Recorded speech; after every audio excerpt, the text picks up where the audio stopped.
কলিজার টুকরো ৩ সন্তানকে জড়িয়ে ধরে এভাবেই আহাজারি করছেন এই মা।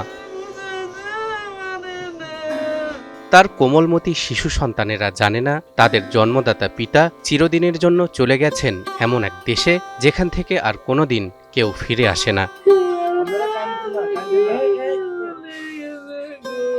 অথচ এই শিশুদের পিতাই একদিন তাদেরকে স্বপ্ন দেখাতো বড় হয়ে একজন মানবিক চিকিৎসক হয়ে অসহায় মানুষের জীবন বাঁচাবার।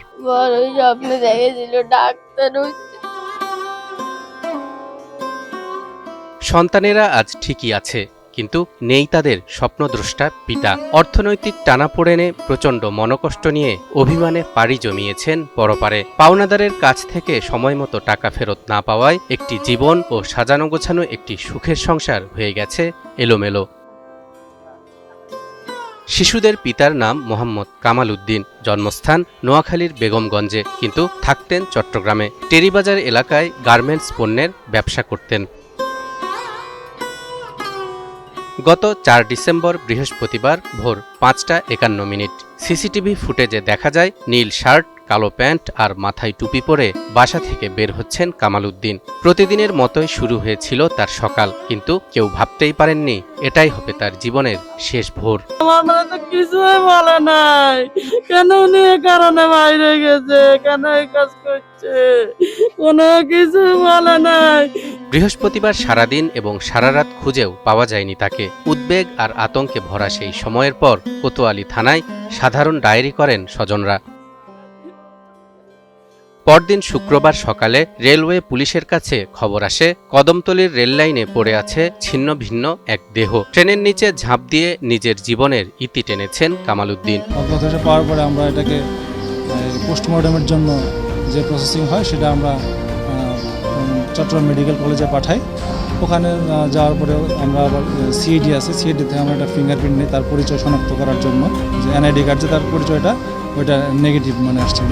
আশপাশে থানাগুলো আছে এখানে মেসেজ পাঠানোর পরে যখন আমরা কোনো তথ্য না পাই তখন আমরা অজ্ঞাত লাশ হিসেবে আঞ্জুমান মফিদুলকে দাফনের জন্য পাঠানো।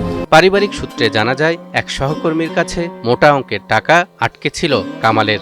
সেই টাকার জন্য দীর্ঘদিন ধরে মানসিক চাপে ছিলেন তিনি। কল রেকর্ডেও শোনা যায় কান্না জড়িত কণ্ঠে সাজু নামের একজনের কাছে পাওনা টাকা চেয়ে বারবার অনুরোধ করছেন। সাজু ভাই, টাকাটা পাচ্ছেন ভাই?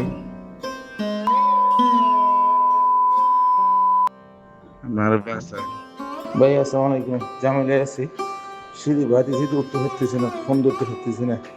আমি কল দিব আপনারা, রাত্রে কল দিব। আসসালামু আলাইকুম। ওদের স্বপ্ন পূরণে পাশে থাকতে পেরে আমরা গর্বিত। টেরিবাজারের ব্যবসায়ী ও পরিবারের সদস্যদের অভিযোগ, অপমানবোধ, আর্থিক চাপ আর দুশ্চিন্তার ভারী তাকে ঠেলে দিয়েছে এমন অমানবিক সিদ্ধান্তের দিকে। এখানে টেরিবাজার একটা দোকান, গার্মেন্টস কাপড় দোকান। ও গার্মেন্টসের মাল ক্রয় বিক্রয় করে, ওর থেকে গার্মেন্টসের মাল দিব। এখন যা বুঝে যাইতেছে এটার কারণে হয়েছে, আর অন্য কোনো আমাদের পারিবারিক আর কোনো কলহ হবে।